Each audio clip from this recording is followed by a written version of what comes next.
انسان کے پاس بہت ساری چیزیں قیمتی ہوتی ہیں، لیکن بحیثیت مسلمان ہم سب جانتے ہیں کہ ان سب چیزوں میں سب سے زیادہ قیمتی چیز ہمارا ایمان ہے۔ اگر دنیا کی کوئی چیز کھو جائے تو وہ دوبارہ مل جاتی ہے۔ مثلاً اگر کسی کا کوئی پیسہ کھو گیا، نوکری چلی گئی، گاڑی کھو گئی، کاروبار ختم ہو گیا، یہ نقصان بڑے نقصان ہیں، لیکن کم درجے کے نقصان، اس لیے کہ یہ دنیا کے نقصان ہیں۔ لیکن اگر انسان کا ایمان چلا جائے، ایمان کھو دے، اللہ پر ایمان نہ رہے، آخرت پر ایمان نہ رہے، یا ایمان کے جتنے بھی تقاضے ہیں، کنڈیشنز ہیں، ان میں سے کوئی ایک بھی انسان پوری نہ کرے تو گویا اس نے اپنا سب سے بڑا نقصان کر لیا۔ دنیا کی زندگی کا نقصان صرف دنیا کی زندگی پر ہی ہوتا ہے، یعنی وقتی طور پر ہماری زندگی تنگ ہو جاتی ہے، پریشانی ہوتی ہے، چھوٹی سی چیز بھی کھو جائے، ایک چپل ہی کھو جائے تو ہمارے لیے مشکل ہو جاتی ہے، تکلیف ہوتی ہے، لیکن کوئی نہیں، وہ تکلیف کٹ جاتی ہے، ختم ہو جاتی ہے۔ لیکن اگر کسی کا ایمان چلا جائے، وہ شخص ہمیشہ ہمیشہ کے لیے تکلیف میں پڑ جاتا ہے، اللہ تعالیٰ کی ناراضگی مول لیتا ہے، اس کی تو آخرت ہی برباد ہو جاتی ہے۔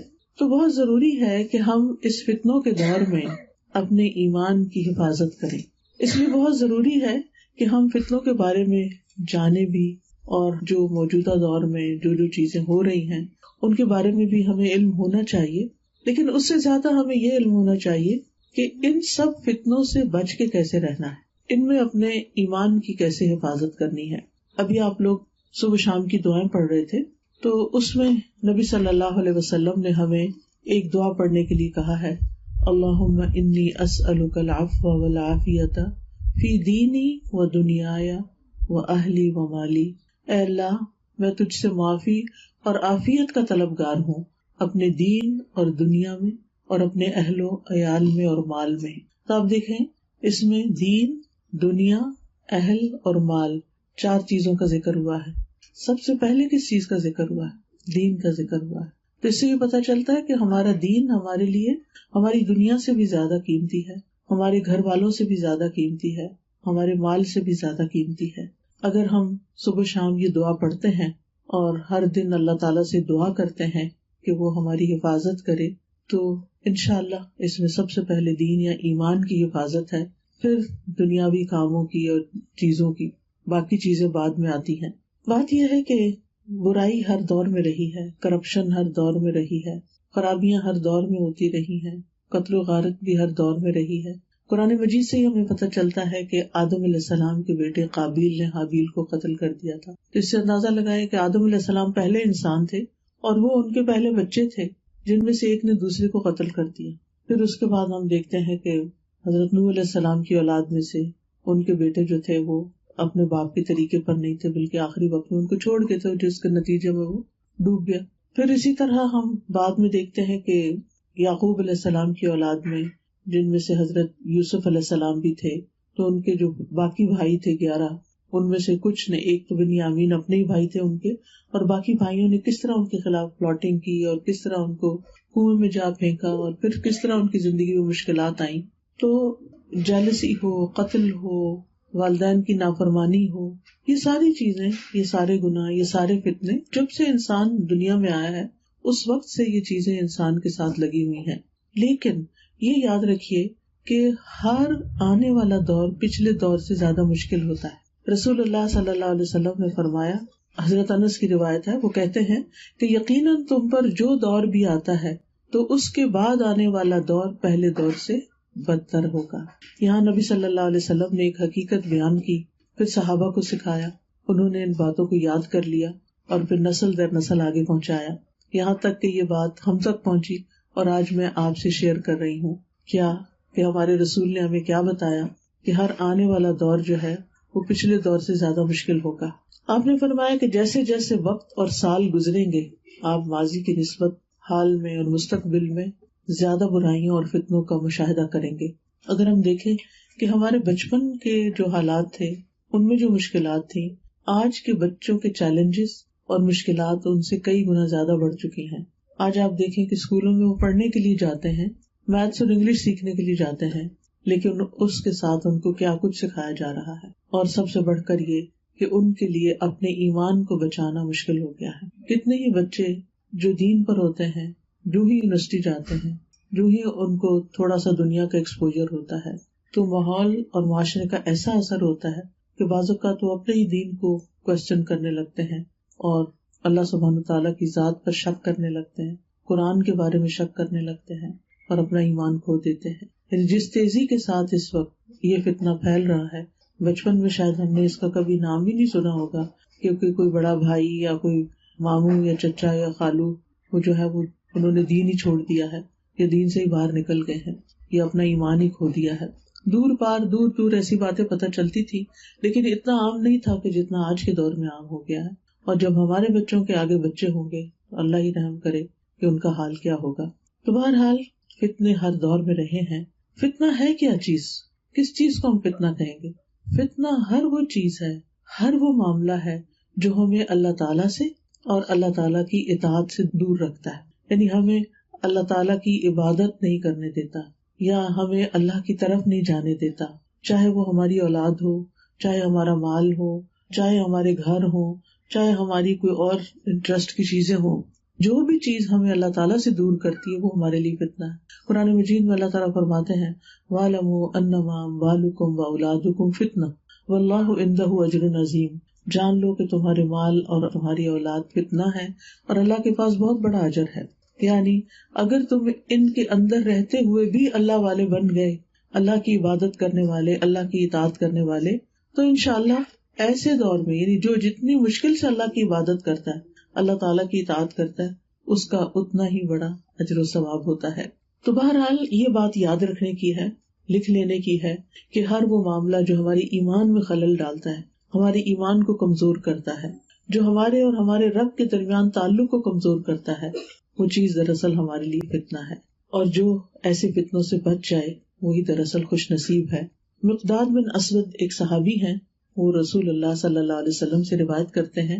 وہ کہتے ہیں اللہ کی قسم میں نے رسول اللہ صلی اللہ علیہ وسلم کو فرماتے ہوئے سنا ہے کہ بلا شبہ انتہائی خوش بخت ہے وہ انسان جو فتنوں سے بچا رہا. بہت خوش قسمت ہے جو فتنوں سے بچ گیا، یعنی اپنا ایمان بچا کے دنیا سے گیا. اور پھر آپ نے فرمایا بڑا خوش بخت ہے وہ انسان جو فتنوں سے بچا رہا، بڑا خوش قسمت ہے وہ انسان جو فتنوں سے بچا رہا. یعنی اس سے یہ پتہ چلتا ہے کہ جو شخص فتنوں سے بچ جاتا ہے اصل میں خوش قسمت وہی ہے. ہم سمجھتے ہیں کہ مال کا زیادہ آ جانا یا دنیاوی نعمتوں کا زیادہ ہو جانا یہ خوش قسمتی کی علامت ہے، لیکن نبی صلی اللہ علیہ وسلم نے کیا فرمایا؟ فتنوں سے بچنا خوش قسمتی کی علامت ہے. فتنوں میں پڑنے والا پریشانیوں سے قریب تر ہے اور کامیابیوں سے دور تر ہوتا چلا جاتا ہے. یعنی جب کوئی شخص کسی فتنے میں مبتلا ہو جاتا ہے تو پھر غم، پریشانی، افسردگی، ڈپریشن کے قریب ہوتا چلا جاتا ہے.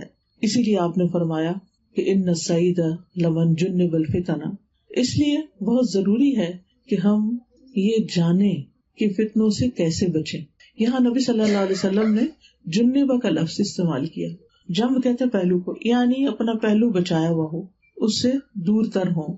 یعنی آپ جتنے فتنوں سے دور ہوں گے اتنے ہی کامیاب ہوں گے، خوش قسمت ہوں گے، اور جتنا قریب ہوں گے اتنا ہی مصیبت میں پڑ جائیں گے.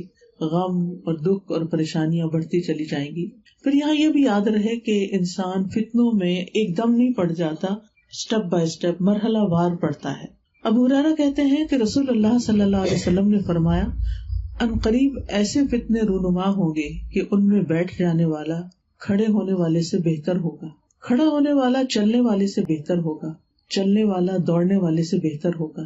تو اس سے یہ پتہ چلتا ہے کہ انسان پہلے کوئی فتنہ ہو رہا ہے، یہ کوئی ایسی چیز ہے تو وہ کھڑے ہو کے دیکھنے لگتا ہے، پھر وہ چلنے لگتا ہے، پھر اس کی طرف دوڑنے لگتا ہے، اور جتنا جتنا وہ اس کے قریب ہوتا ہے اتنا اتنا اللہ تعالیٰ سے دور ہوتا چلا جاتا ہے. یعنی انسان جب منفی کاموں کی طرف بڑھتا ہے، اللہ کی ناراضگی کے کاموں کی طرف بڑھتا ہے، تو اتنا ہی اس کا دین متاثر ہونے لگتا ہے. اور پھر لوگ بھی مختلف ہوتے ہیں درجے کے اعتبار سے. کچھ پہچان جاتے ہیں فتنوں کو اور وہ ان سے کنارہ کش ہی رہتے ہیں، دور ہی رہتے ہیں. یعنی اس راستے پہ تو جانا ہی نہیں، اس جگہ تو جانا نہیں، اس چیز میں تو پڑھنا ہی نہیں، کیونکہ اس میں پڑ گئے تو پھر گئے دین سے دور.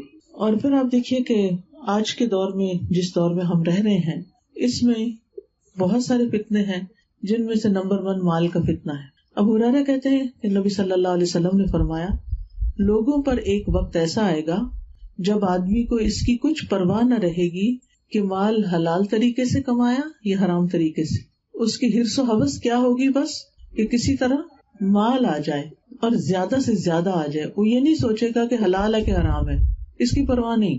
کہیں بھی جاب مل جائے، کوئی بھی بزنس ہو جائے، اس میں حرام کی خرید و فروخت ہو، کچھ بھی ہو، کوئی فرق نہیں پڑتا. بس آنکھیں بند کر لو اور مال کی ہوس میں مال زیادہ سے زیادہ کماتے رہو.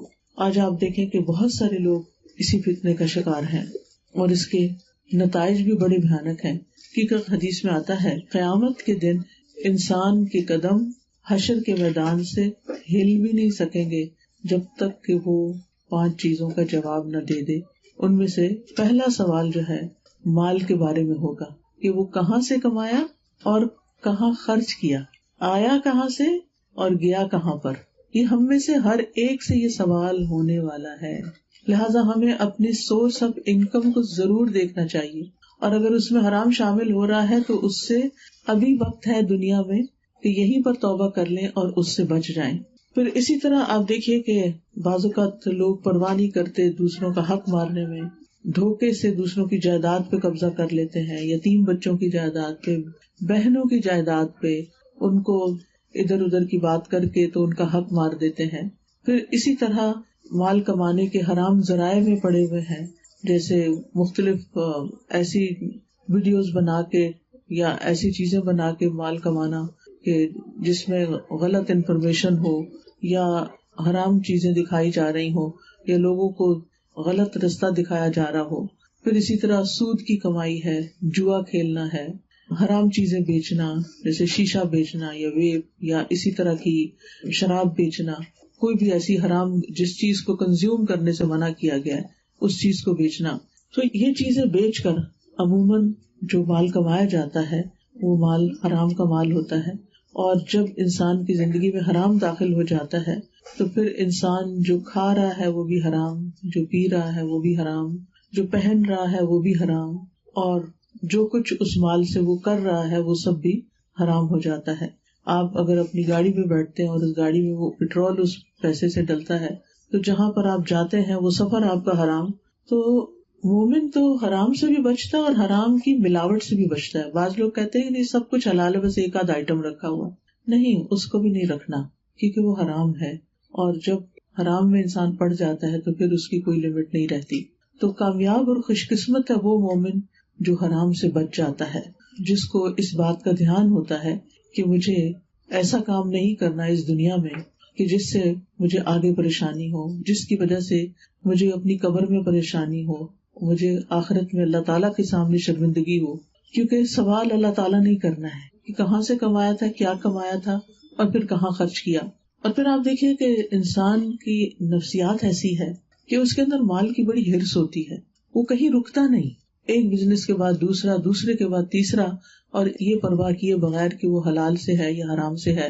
اور پھر آپ دیکھیے کہ جب انسان کا کھانا حرام ہوتا ہے، جس کا پینا حرام ہوتا ہے، پھر اس کی عبادتیں قبول نہیں ہوتی، پھر دعائیں قبول نہیں ہوتی. بعض اوقات اس کی اولاد اس کی نافرمان ہو جاتی ہے، بعض اوقات ایسی ایسی بیماریاں لگ جاتی ہیں کہ انسان کے لیے وہ پیسہ جو ہے وہ سارے کا سارا ختم ہو جاتا ہے. تو اس لیے جہاں تک ممکن ہو انسان اس فتنے میں پڑنے سے بچے.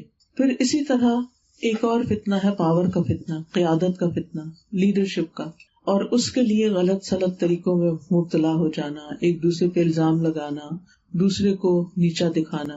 اس میں آپ دیکھیے کہ یہ صرف ہمارے اندر نہیں، دنیا کے ہر ملک میں اس قسم کا فتنہ پھیلا ہوا ہے.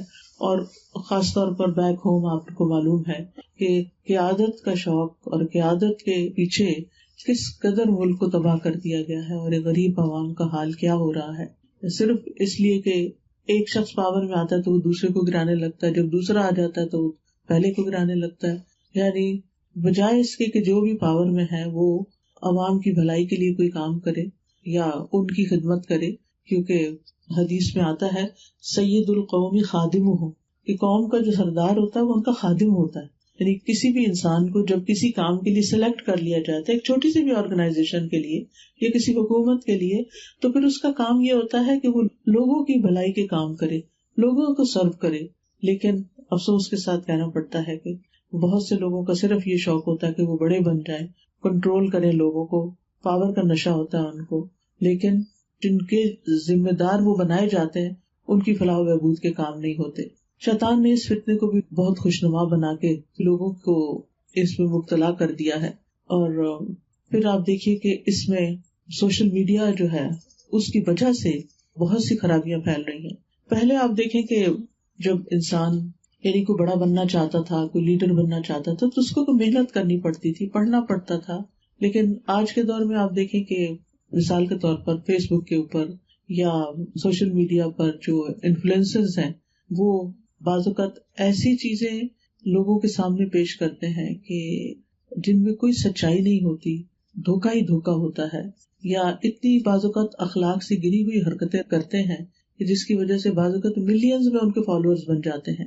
تو ایسے لوگ بھی یوتھ کو، بچوں کو اپنا فین بنائے ہوئے ہوتے ہیں، جن سے وہ دن رات کبھی کوئی گالیاں سیکھ رہے ہوتے ہیں یا کبھی کوئی اور بری بری باتیں سیکھ رہے ہوتے ہیں۔ مجھے کچھ دن پہلے کسی نے بتایا کہ ایک شخص جس کی بہت زیادہ فالوئنگ ہے، نام تو مجھے یاد نہیں رہا، یہی کا شاید نارتھ امریکہ کا ہی کوئی شخص ہے، تو وہ کافی موٹا ہے اور وہ ہر روز اپنی ویڈیو بناتا ہے، اپنے پیٹ کے مختلف اینگل دکھاتا ہے اور وہ شکلیں بگاڑتا ہے اور لوگ بس اس کو دیکھ دیکھ کے ہنس رہے ہوتے ہیں اور ملینز میں اس کی فالوئنگ ہے۔ تو اب ایسے لوگ جب لوگوں کے رہنما بن جائیں اور لیڈر بن جائیں اور باقی ہمارے بچے صرف ان کو دیکھ کے فالو کرتے رہیں تو آپ سوچئے کہ ان کے اخلاق کا کیا ہوگا۔ پھر اسی طرح دین کے معاملے میں بھی بہت سے فتنے ہیں، جس میں فرقہ واریت کا فتنہ ہے، ہر کوئی اپنے فرقے میں آپ کو گھسیٹنا چاہتا ہے اور دوسروں کو برا بھلا کہتے ہیں۔ بعض اوقات جمعے کے خطبوں میں ممبر پر، اسٹیج پر دوسروں کو گالیاں دی جا رہی ہوتی ہیں اور دوسروں پہ الزام تراشی کی جا رہی ہوتی ہے، اور پھر آپ دیکھیے کہ بعض اوقات دوسروں پہ غلط الزام اس طرح کے لگائے جاتے ہیں جن کی کوئی حقیقت نہیں ہوتی، اور یہ فتنہ بھی بہت زیادہ پھیل چکا ہے۔ اور پھر دین کے بارے میں جھوٹی باتیں پہنچانا، آج کل آپ دیکھیں کہ لوگ جھوٹی حدیث گھڑتے ہیں کوئی اور پھر کہتے ہیں یہ رسول اللہ صلی اللہ علیہ وسلم فرمایا، نعوذ باللہ، حالانکہ آپ نے نہیں فرمایا ہوتا، اور لوگ اس میں فارورڈڈ مینی ٹائمز ہوتا ہے، جو پڑھتا ہے وہ کوئی چمبی سی انوکھی سی بات ہوتی ہے وہ آگے بھیج دیتا ہے بغیر یہ دیکھے کہ اس کی حقیقت کیا ہے اور اس میں سچائی کیا ہے۔ تو آپ دیکھیں کہ بہت سے لوگ چونکہ علم نہیں رکھتے اس لیے ان کو صحیح اور غلط کا پتہ نہیں چلتا، تو وہ اس دباؤ میں آ جاتے ہیں۔ اس کے لیے بہت ضروری ہے، خاص طور پر دین کے معاملے میں۔ دنیا کے معاملے میں آپ کو کوئی دھوکہ دیتا ہے تو آپ کو کئی سمجھانے والے، سکھانے والے مل جاتے ہیں اور آپ اس مصیبت سے باہر نکل آتے ہیں۔ اور اس کا بھی آپ نے دیکھا ہوگا کہ کچھ ممالک کے اندر لوگ کس طریقے سے لوگوں کو کڈنیپ کر لیتے ہیں، کس طریقے سے لوگوں کو یعنی جھوٹی کالز کر کے، اور یہاں بھی آپ نے دیکھا ہوگا فراڈ کالز کتنی آتی ہیں، بعض اوقات فون پر، بعض اوقات آپ کو میسیجز کے اوپر آتے ہیں کہ بس آپ اس نمبر کو کلک کریں تو آپ کو اتنے اتنے پیسے مل جائیں گے اور اتنے آپ کے اکاؤنٹ میں ٹرانسفر ہو جائیں گے، اور پتہ چلتا ہے کہ ٹرانسفر ہونے کی وجہ سے پہلے تو وہ بھی نکل گئے۔ اس طرح کی بہت ساری چیزیں جو ہیں وہ ہو جاتی ہیں۔ تو اس میں تو آپ کو گورنمنٹ بھی انفارم کرتی ہے اور آپ کے دوست وغیرہ بھی بتاتے ہیں کہ دیکھو کسی ایسے میسج کا جواب نہیں دینا، یہ فراڈ ہوتا ہے۔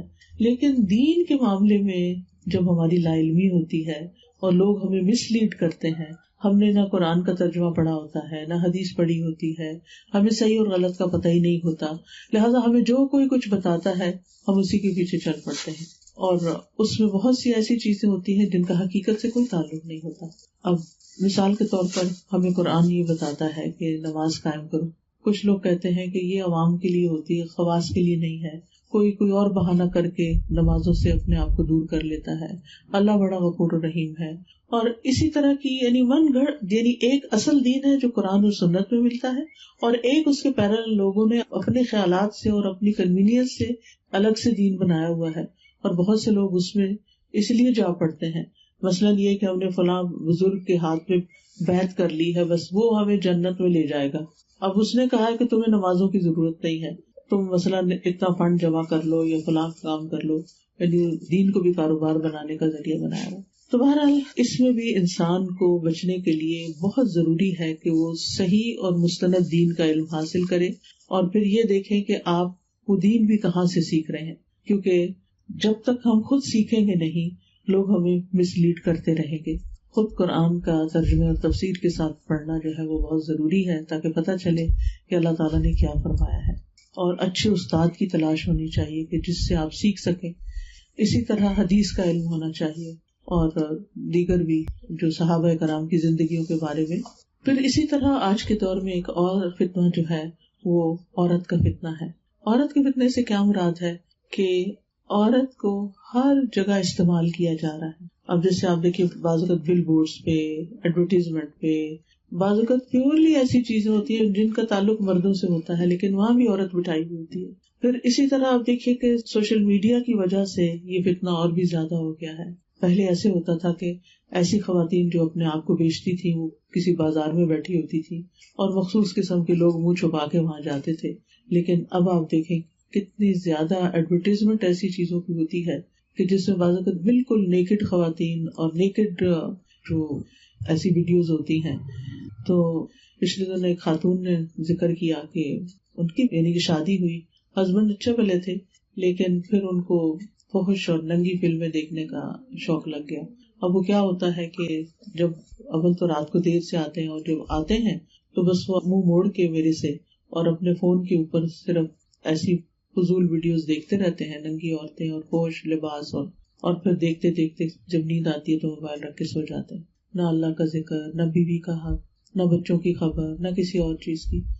تو اس کی بھی ایک ایڈکشن ہوتی ہے اور یہ ایک بہت بڑا فتنہ بن گیا ہے کیونکہ اس میں بھی پیچھے پیسہ انوالو ہے. اللہ تعالیٰ نے کیا مردوں کو حکم دیا ہے، قُل لِّلْمُؤْمِنِينَ يَغُضُّوا مِنْ أَبْصَارِهِمْ وَيَحْفَظُوا فُرُوجَهُمْ وَذَلِكَ أَزْكَىٰ لَهُمْ إِنَّ اللَّهَ خَبِيرٌ بِمَا يَصْنَعُونَ. مومن مردوں سے کہہ دیجئے کہ وہ اپنی نگاہیں پست رکھے، یعنی عورتوں کو اس طرح نہ دیکھے اور اپنی شرمگاہوں کی حفاظت کریں، یہ ان کے لیے زیادہ پاکیزہ ہے. بے شک جو وہ کرتے ہیں اللہ اس کی خوب خبر رکھنے والا ہے. یعنی جو بھی اپنے بیڈ روم میں یا گھر کے اندر یا گھر کے باہر یا کہیں اور جا کے کوئی بھی غلط کام وہ کرتے ہیں تو اللہ سبحانہ تعالیٰ ان کو دیکھ رہا ہے.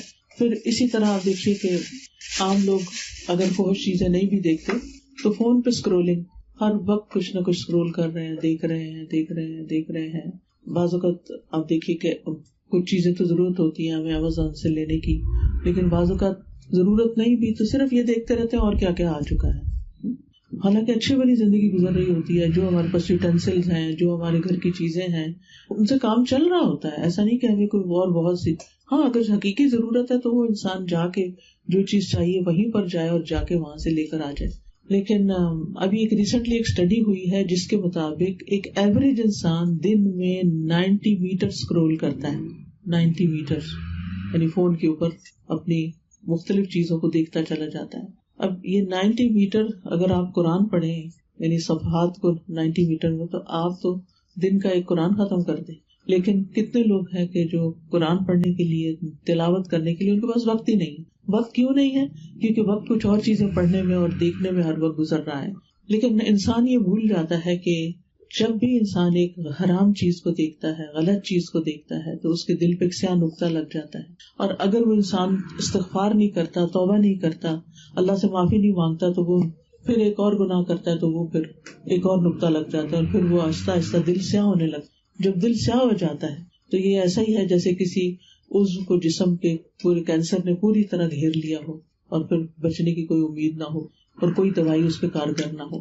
تو پھر دل سخت ہو جاتے ہیں، پھر اللہ کے ذکر میں دل نہیں لگتا، علم کی مجلسوں میں دل نہیں لگتا، نماز میں دل نہیں لگتا، دعا میں دل نہیں لگتا، قرآن پڑھنے میں دل نہیں لگتا، یعنی خیر کے کسی کام میں دل ہی نہیں لگتا کیونکہ مزاج بدل گیا نا. اندر سے کچھ اور چیزوں میں دلچسپی زیادہ ہو گئی ہے، حرام کاموں میں دلچسپی زیادہ ہو گئی ہے. اس لیے ضروری ہے کہ ہم اچھے کاموں میں اپنے آپ کو مشغول کریں، اپنے نفس کو قائل کریں، اپنے نفس کے اوپر کام کریں کہ جن چیزوں، جیسے بیمار ہو جاتا ہے نا انسان تو پھر اس کو کڑوی دوائی بھی بعض اوقات لینی پڑتی ہے، اور کینسر میں تو آپ کو پتا ہے کیمو اور ریڈیشن اور کیا کچھ لینا پڑتا ہے.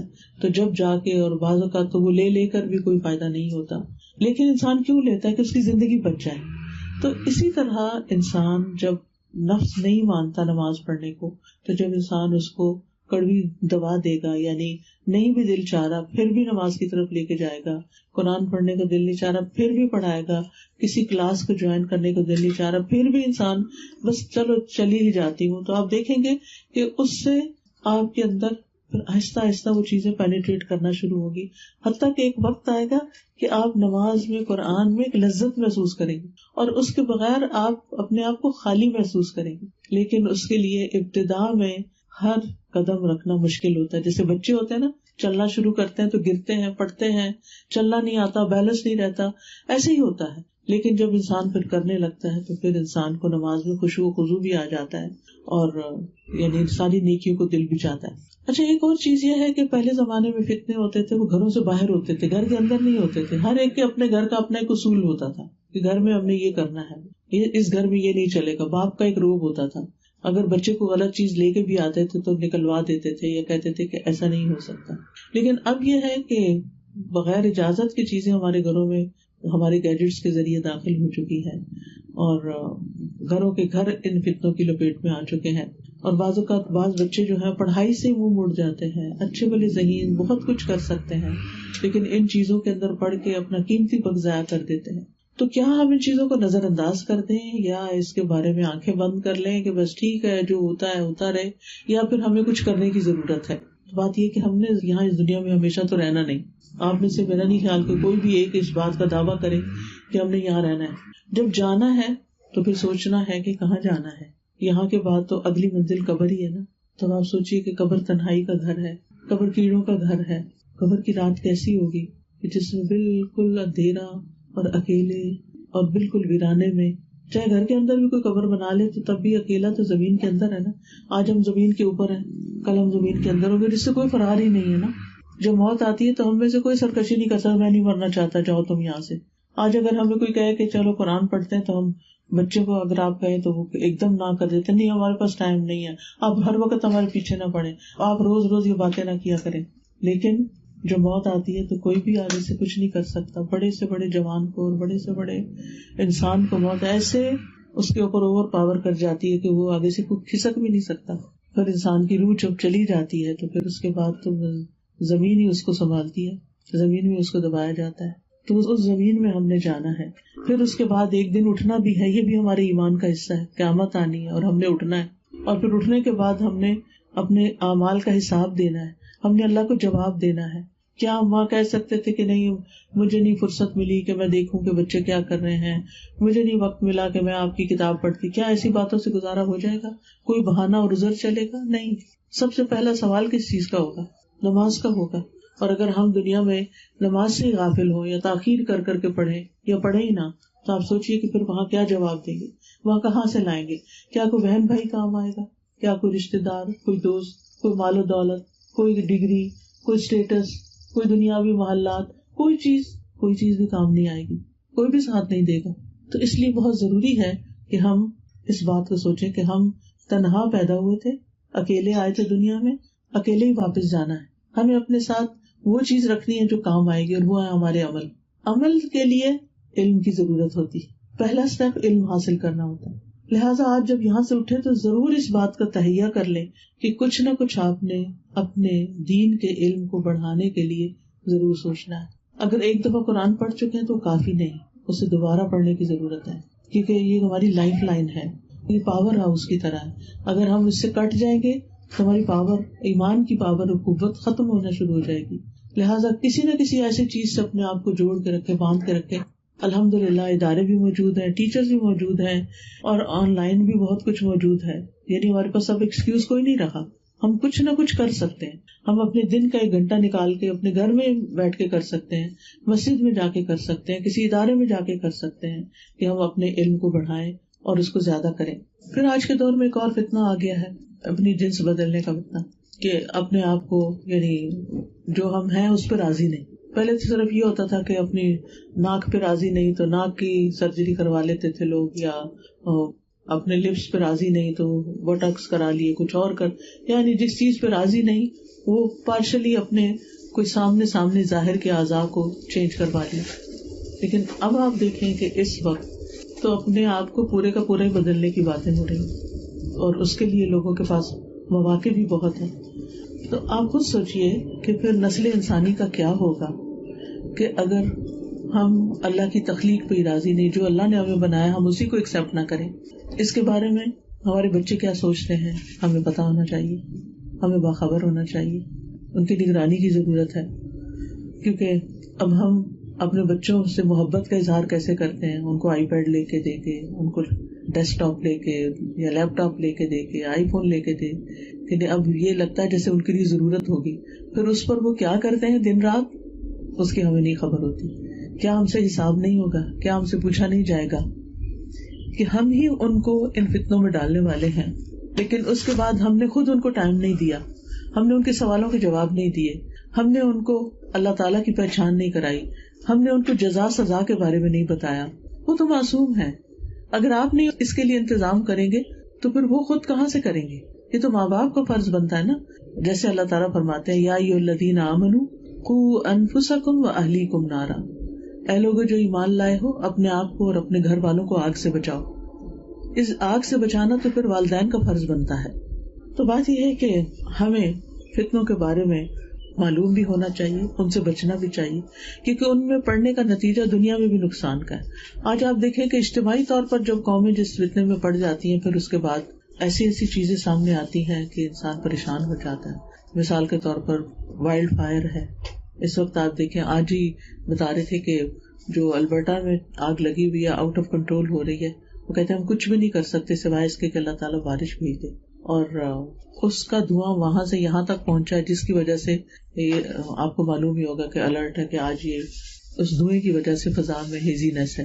آپ دیکھیے کہ پچھلے سال جو آسٹریلیا کی آگ تھی، اس میں کس طرح یعنی کہ جنگلوں کے جنگل، گھروں کے گھر، جانور، کیڑے مکوڑے، سارے کے سارے کس طرح، اور کھڑے گھروں کو بعض اوقات آگ لگی کہ لوگ اپنی جان بچا کے نکلے ہیں۔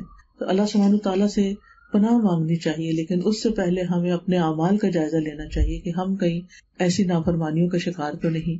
پھر اسی طرح مختلف جگہوں پر سیلاب جو پچھلے سال پاکستان میں آیا ہے، پھر وائرس، ابھی ہم کووڈ سے نکلے ہیں، اور ایسی بیماریاں جن کے بارے میں پہلے کبھی نہیں سنا گیا تھا، پھر بڑھتی ہوئی مہنگائی، انفلیشن ریٹ کا بڑھ جانا، اس میں ہر چیز کی، گھروں کی قیمتیں، پیٹرول کی قیمتیں، حتیٰ کہ آلو اور سیلڈ جو پوٹیٹوز اینڈ سیلڈ کی قیمتوں میں کتنا بڑا فرق پڑ گیا ہے۔ تو یہ سب کیا ہے؟ قرآن مجید میں آتا ہے وَمَا أَصَابَكُم مِّن مُّصِيبَةٍ فَبِمَا كَسَبَتْ أَيْدِيكُمْ، اور جو مصیبت بھی تمہیں پہنچتی ہے وہ تو تمہارے اپنے ہاتھوں کی کمائی کی وجہ سے، یعنی تم پر جو مصیبت آتی ہے وہ دراصل تمہارے اپنے گناہوں اور اپنے قصوروں کی وجہ سے آتی ہے۔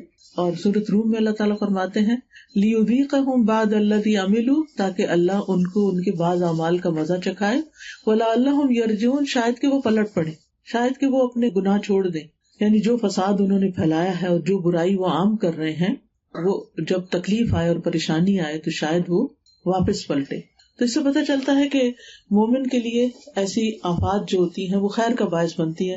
انسانوں کے اوپر جب کوئی تکلیف آتی ہے تو ان کو اپنے گناہوں کے بارے میں سوچنے کا موقع ملتا ہے، پھر وہ اللہ تعالیٰ کی طرف رجوع کرتے ہیں اور پھر اپنی غلطیوں کو دیکھتے ہیں اور ان غلطیوں سے معافی مانگتے ہیں۔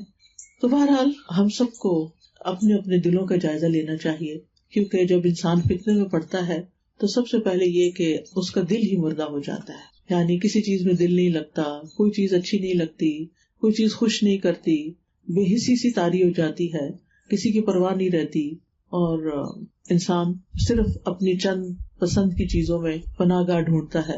کچھ لوگ ایسے میں صرف کھانے پینے کا شوق رکھتے ہیں، کچھ لوگ صرف اپنے گیجٹس کے اندر کھوئے رہتے ہیں، کچھ لوگ کو شاپنگ، کچھ عرصہ پہلے ایک خاتون تھی، ان کو کچھ اسی طرح کی النس ہوئی تو وہ شاپنگ پہ شاپنگ، بلا ضرورت شاپنگ کیے چلے جا رہی تھی، تو پتا چلا کہ جب ہسبینڈ نے دیکھا تو $50,000 کی شاپنگ کر چکی تھی، یعنی کریڈٹ کارڈ سے۔ کہاں کی، کیا کیا، بس رائٹ لیفٹ چیزیں خرید کے اکٹھی کر لی گھر میں۔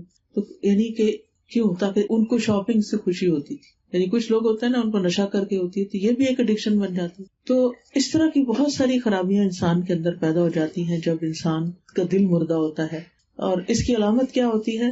حدیث میں آتا ہے جو نہ کسی نیکی کو پہچانے گا نہ کسی برائی سے انکار کرے گا سوائے اس بات کے جس کی خواہش سے وہ لبریز ہوگا، بس نہ ہی نیکی کو پہچانے گا اور نیکی کا کام نہیں کرنا چاہے گا، اور نہ برائی کو پہچانے گا کہ برائی کا انکار کرے، بس صرف وہ بات کرے گا، یہ وہاں جائے گا جو اس کے اندر خواہش ہوگی کہ بس یہ چاہیے مجھے۔ تو سیاہ دل ہو، بلیک ہارٹ ہو یا ڈیڈ ہارٹ ہو، تو اس کی علامت یہ ہے کہ انسان کو خیر اور بھلائی کے کاموں سے کوئی دلچسپی نہیں رہتی، کسی برائی کو دیکھ کر اس کو کچھ بھی نہیں ہوتا، بس ٹھیک ہے سو بٹ، ہر ایک کی اپنی مرضی. پھر اسی طرح یہ ہے کہ انسان فطرت کے خلاف چلنے لگتے ہیں اور صرف اپنی پسند کی چیزوں کو اچھا سمجھتے ہیں اور جو پسند نہیں وہ ٹھیک نہیں. والدین اگر پسند نہیں تو ساری خرابیاں والدین میں ہیں، بہن بھائی نہیں پسند یا کوئی اور چیز پسند نہیں، یعنی کہ ساری بنائیاں اسی کے اندر ہیں. اپنی کسی کمی کوتاہی کو پھر انسان نہیں دیکھتا. تو جب انسان مردہ دل ہو جاتا ہے تو پھر انسان کے لیے دین کی طرف پلٹنا، اپنی اصلاح کرنا، اپنی آخرت کی فکر کرنا بہت زیادہ مشکل کام لگتا ہے، کیونکہ وہ ایسی جگہوں پہ جانا نہیں چاہتا جہاں کوئی اس کو اللہ کے بارے میں یاد دہانی کرائے. وہ ایسا کام کرنا نہیں چاہتا کہ جس میں اس کے نفس کو کوئی تکلیف اٹھانی پڑے، چاہے وہ اللہ کا حق ہو نماز کی شکل میں یا بندوں کا حق ہو ان کی کسی خدمت کی شکل میں، چاہے بوڑھے والدین کی شکل میں. کتنے ہی ماں باپ ایسے ہیں کہ جن کے بچے ان کو چھوڑ کے جا چکے ہیں، وہ ان کی شکل دیکھنے کو ترستے ہیں لیکن بچے پاس ہی نہیں آنا چاہتے، اور وہ پوچھتے ہیں کہ بچوں کو دین کیا کہتا ہے. مجھ سے بعض اوقات ایسی بزرگ خواتین پوچھتی دین کیا کہتا ہے. ایک خاتون نے 2-3 دفعہ مجھے میسج کیا کہ دین کیا کہتا ہے، بچوں کو ماں باپ کے پاس رہنا چاہیے، الگ رہنا چاہیے. اب دین تو آپ کو جو بھی بتائے گا، لیکن کیا آپ کے بچے کے اندر اتنا دین ہے کہ وہ دین کا حکم سمجھ کر کوئی کام کرے گا؟ نہیں، اللہ کا ڈر جو نہیں. تو بہرحال ہم سب دیکھتے ہیں بہت سی مینٹل النیسز بڑھتی چلی جا رہی ہیں، لوگ خوف زدہ ہیں، تناؤ کا شکار ہیں، گھبراہٹ کا شکار ہیں، فیوچر کے بارے میں پریشان ہیں، ڈگمگائے ہوئے ہیں. لیکن یہ کہ پھر عام طور پر یہ پریشانیاں چھوٹی چھوٹی چیزوں کے بارے میں ہوتی ہیں. اچھا گروسری ختم ہوگی تو پریشان ہے، پیٹرول نہیں ہے گاڑی میں تو پریشان ہے، یا اسی طرح کی چھوٹی چھوٹی چیزیں، کوئی چیز ٹوٹ گئی ہے تو پریشان ہے. لیکن آخرت کی پریشانی جو بڑے نقصان کی پریشانی ہے اس کے لیے پھر بھی دل میں کوئی گوشہ نہیں. مہنگائی کے خوف سے پریشان ہے، لیکن یہ کہ اور آگے جو فیوچر میں بڑے فتنے آنے والے ہیں اس کے بارے میں پریشانی نہیں ہوتی. اور آپ کو معلوم ہے سب فتنوں میں بڑا فتنہ کون سا ہے؟ دجال کا فتنہ. یعنی آہستہ آہستہ انسانیت اس کے قریب جاتی جا رہی، کیونکہ وہ اینڈ ٹائمنگز میں آئے گا. دجال ابھی باہر نہیں آیا، لیکن جب آ جائے گا تو پھر کیا ہوگا؟ وہ آئے گا تو زمین سے کہے گا اپنی پیداوار اگاؤ، حکم دے گا زمین پیداوار اگا دے گی. تو لوگ اس کو مان جائیں گے کہ یہی خدا ہے، یہ تو خدا کا کام تھا کہ زمین سے پیداوار اگائے، تو یہ اس نے کر دیا تو لہٰذا وہ جب خدائی کا دعویٰ کرے گا تو لوگ اس کو خدا مان لیں گے. اور پھر دجال کے پیروکاروں کے سوا کسی کے لیے کھانا نہیں ہوگا، کھانا ختم ہو جائے. یعنی جو ایمان پر رہیں گے ان کو کھانا نہیں ملے گا. کتنا مشکل وقت ہوگا. مومنین پریشان ہو گئے یہ سن کے، تو انہوں نے نبی صلی اللہ علیہ وسلم سے پوچھا وما طعام المؤمنین یومئذ، اس زمانے میں مومنوں کا کھانا کیا ہوگا، کیسے زندہ رہیں گے؟ تو آپ نے فرمایا ما یجزی الملائکہ، جو چیز فرشتوں کو کفایت کرتی ہے، یعنی تسبیح، تکبیر، تحمید، تحلیل. پھر اسی طرح آپ دیکھیے کہ اس فتنے سے بچنے کے لیے سورۃ کہف پڑھنے کے لیے کہا گیا ہے. سورۃ کہف کی پہلی 10 آیات وہ اس دجال کے فتنے سے بچنے کے لیے ضروری ہے. ان آیات کو اچھی طرح یاد بھی کر لیں اور کسی نہ کسی نماز میں پڑھ لیا کریں، اس کا ترجمہ بھی یاد کریں اور پوری سورۃ کہف کو اچھی طرح سمجھ کے پڑھیں، کیونکہ اس میں 4 فتنوں کا ذکر ہے: ایمان کے جانے کا فتنہ، مال کا فتنہ، علم کا فتنہ اور قیادت کا فتنہ. اور اس سے بچا کیسے جا سکتا ہے، یہ سورۃ الکہف کا ترجمہ اور تفسیر اچھی طرح پڑھ کے آپ کو معلوم ہوگا. پھر یہ ہے کہ ہمیں اپنے معاملات اللہ تعالیٰ کے سپرد کرنے چاہیے، دوسرے مومنوں کا خیال رکھنا چاہیے اور لوگوں کے اندر بے چینی نہیں پھیلانی چاہیے. اور سب سے بڑی فکر یہ ہونی چاہیے کہ ہمارا ایمان بچ جائے، ہمارا ایمان بچ جائے. جب دجال باہر آئے گا تو لوگ دائیں بائیں بھاگ رہے ہوں گے، تو اس وقت دجال جب آئے گا تو لوگوں کے اندر افراتفری اور بے چینی پیدا ہو جائے گی. یعنی اس سے پہلے لوگوں کو اس کی آگاہی دینی چاہیے. تو ہمیں سے ہر ایک کو دجال کے بارے میں تفصیل پتہ ہونی چاہیے. پھر یہ ہے کہ اصل میں انسان دنیا میں آیا ہی امتحان کے لیے، تو یہ فتنے جو ہے یہ دراصل امتحان ہے ہمارا کہ ہم اس وقت کرتے کیا ہیں، دنیا کی طرف بھاگتے ہیں یا دین کی طرف بھاگتے ہیں. کیونکہ دین کو پکڑیں گے تو ہی اپنا ایمان بچا سکیں گے، تو ہی فتنوں سے بچ سکیں گے. قرآن مجید میں اللہ تعالیٰ فرماتے ہیں یا ایھا الذین آمنوا اتقوا اللہ حق تقاتہ فلا تموتن الا وانتم مسلمون. اے لوگوں جو ایمان لائے ہو، اللہ سے ڈرو اور تمہیں ہرگز موت نہ آئے مگر اس حال میں کہ تم مسلمان ہو. یعنی اس بات کی سب سے زیادہ فکر ہونی چاہیے کہ ہماری موت اسلام پر آئے، ہم دین سے باہر نہ ہو، ہمارا اللہ تعالیٰ کے بارے میں شک نہ ہو، ہم اللہ کی عبادت کرتے ہوئے دنیا سے جائیں. کیونکہ اس کے بعد کی زندگی تو ہمیشہ کی زندگی ہے. اس زندگی سے تو چند سالوں کے بعد چلے ہی جائیں گے، سب کی آنکھیں بند ہو جائیں گی، لیکن آگے کی ختم نہیں ہوگی. مومن کی سب سے بڑی پریشانی یہ ہونی چاہیے کہ کیا مجھے مرتے وقت کلمہ نصیب ہوگا یا نہیں ہوگا. پچھلے ہفتے خاتون آئی کہنے لگی کہ مجھے ٹھسکا لگ گیا، یعنی گلے میں کچھ پھنس گیا. کہتی کہ میرا سانس رک گیا اور کچھ دیر تک مجھے ایسا لگتا تھا کہ میں ختم ہو جاؤں گی. کہتی کہ جب میں ٹھیک ہوئی تو بعد میں نے ریئلائز کیا کہ میں نے تو ایک دفعہ بھی کلمہ پڑھنے کا نہیں سوچا. تو یہ کیا ہوا میرے ساتھ کہ میں ہیلپ مانگ رہی تھی، پریشان ہو رہی تھی، اندر باہر آ جا رہی تھی، سب کچھ کر رہی تھی، لیکن لا الہ الا اللہ پڑھنے کا مجھے خیال ہی نہیں آیا کہ اس میں جان بھی جا سکتی تھی. اگر وہ چیز باہر نہ آتی جو سانس کی نالی میں چلی گئی اور جس کی وجہ سے وہ سانس رک گیا تو زندگی جا سکتی تھی. لیکن کس کو کلمہ نصیب ہوگا جو زندگی بھی کلمے میں گزارے اور دن میں ایک نہ ایک تسبیح کم از کم کلمے کی ضرور کر لے، چلتے پھرتے لا الہ الا اللہ پڑھے، کیونکہ یہ کلمات سبحان اللہ، الحمدللہ، لا الہ الا اللہ اور اللہ اکبر اللہ تعالیٰ کے پسندیدہ ترین کلمات ہیں. پھر اسی طرح آپ دیکھیے کہ دو اہم چیزیں جو ہیں وہ زندگی میں ضروری ہے، ایک قرآن کو مضبوطی سے تھامنا اور ایک نماز. ان چیزوں کو ہاتھ سے نہیں جانے دینا چاہیے. جو ان دو چیزوں کے اوپر استقامت کرے گا باذن اللہ، اللہ کے اذن اور فضل سے اس کو کلمہ نصیب ہوگا انشاءاللہ. تو مومن جو ہوتا ہے فتنوں سے متاثر نہیں ہوتا، انفلوئنس نہیں ہوتا، بلکہ وہ دوڑتا ہے نماز کی طرف کہ میرا رب مجھے بچائے گا، مدد مانگتا ہے اللہ سے، رجوع کرتا ہے اللہ سبحانہ تعالیٰ کی طرف، اور پھر کتاب کو مضبوط پکڑ لیتا ہے. اللہ تعالیٰ فرماتے ہیں اتل ما اوحی الیک من الکتاب واقم الصلاۃ، اے رسول صلی اللہ علیہ وسلم کتاب میں سے جو آپ کی طرف وحی کیا گیا اس کی تلاوت کیجیے اور نماز قائم کیجیے. یہ میں اپنے پاس سے آپ کو بات نہیں بتا رہی کہ دو کرنے کے ضروری کام ہے، یہ قرآن میں لکھا ہوا ہے اور نبی صلی اللہ علیہ وسلم کو حکم دیا جا رہا ہے، تو اس کے بعد کس کو حکم ہے؟ پھر آپ کی امت کو. پھر ایک اور جگہ پر آتا ہے والذین یمسکون بالکتاب واقاموا الصلاۃ، وہ لوگ جو کتاب کو مضبوطی سے پکڑتے ہیں اور نماز قائم کرتے ہیں. ایک اور جگہ پر آتا ہے ان الذین یتلون کتاب اللہ واقاموا الصلاۃ، بے شک وہ لوگ جو کتاب اللہ کی تلاوت کرتے ہیں اور نماز قائم کرتے ہیں. پھر ذالک الکتاب لا ریب فیہ ھدی للمتقین الذین یؤمنون بالغیب ویقیمون الصلاۃ. تو اس میں آپ دیکھیے پھر اسی طرح عیسیٰ علیہ السلام پیدا ہوئے تو جب بولنے لگے پنگوڑے میں تو انہوں نے کیا کہا؟ آتانی الکتاب وجعلنی نبیا وجعلنی مبارکا اینما کنت واوصانی بالصلاۃ. تو قرآن اور نماز کا ساتھ ہے، یعنی ایک طرف قرآن سے مضبوط تعلق اور دوسری طرف نماز کو تھام لینا. یہ فتنوں سے بچنے کے دو ذریعے ہیں. ان چیزوں کو آپ تھام لیں گے تو انشاءاللہ فتنوں سے محفوظ رہیں گے، اور صرف اپنے لیے نہیں بلکہ اپنے بچوں کے لیے بھی. And it's never too late. آپ عمر کے کسی بھی حصے میں ہیں، آپ پڑھنا شروع کر دیں اور اس بات کی پریشانی میں نہ رہے کہ پیچھے کیا ہوا. جو ہو چکا سو ہو چکا، وہ وقت نہیں واپس آتا. اب اللہ سبحانہ تعالیٰ سے اس کے لیے توبہ استغفار، اور آئندہ آپ ان دو چیزوں سے جڑ جائیں اور یہ دونوں چیزیں آپ کے لیے ایک ڈھال کا کام کریں گی. اور پھر آپ دیکھیے کہ کتاب کو مضبوطی سے تھامنے کا یہ نہیں، یمسکون، مسکا، مسک ہوتا ہے کسی چیز کو پکڑنا، یمسک یعنی خوب مضبوطی سے پکڑنا. اب جو شخص مضبوطی سے قرآن کو پکڑتا ہے وہ کسی حال میں اس کو نہیں چھوڑتا. اس کی مثال ایسی ہے، مثلاً کوئی شخص اگر ڈوب رہا ہو اور اتنے میں ایک ہیلی کاپٹر آئے اور اس کی طرف وہ رسی پھینکے اور کڑا پھینکے اور وہ اگر ہاتھ اٹھا کے اس کو پکڑ لیتا ہے تو وہ اس کو چھوڑے گا؟ وہ نہیں چھوڑے گا. کیوں؟ اس لیے کہ اگر چھوڑ دیا تو ڈوب جائے گا. یہی حال ہے، اگر ہم قرآن کو چھوڑ دیتے ہیں، نماز کو چھوڑ دیتے ہیں تو اپنے آپ کو ڈوبنے کے لیے چھوڑ دیں گے، دنیا کے فتنوں میں ڈوبنے کے لیے اور پھر اینڈ آف دا لائف بس ہمیشہ کے لیے ڈوبنے کے لیے. تو اس لیے بہت ضروری ہے کہ ہم اس کو پڑھ کے رکھیں. نبی صلی اللہ علیہ وسلم نے فرمایا اس شخص کی مثال جو اپنے رب کا ذکر کرتا ہے اور جو نہیں کرتا زندہ اور مردہ کی طرح ہے. تو اللہ کا ذکر جو ہے وہ انسان کو زندہ رکھتا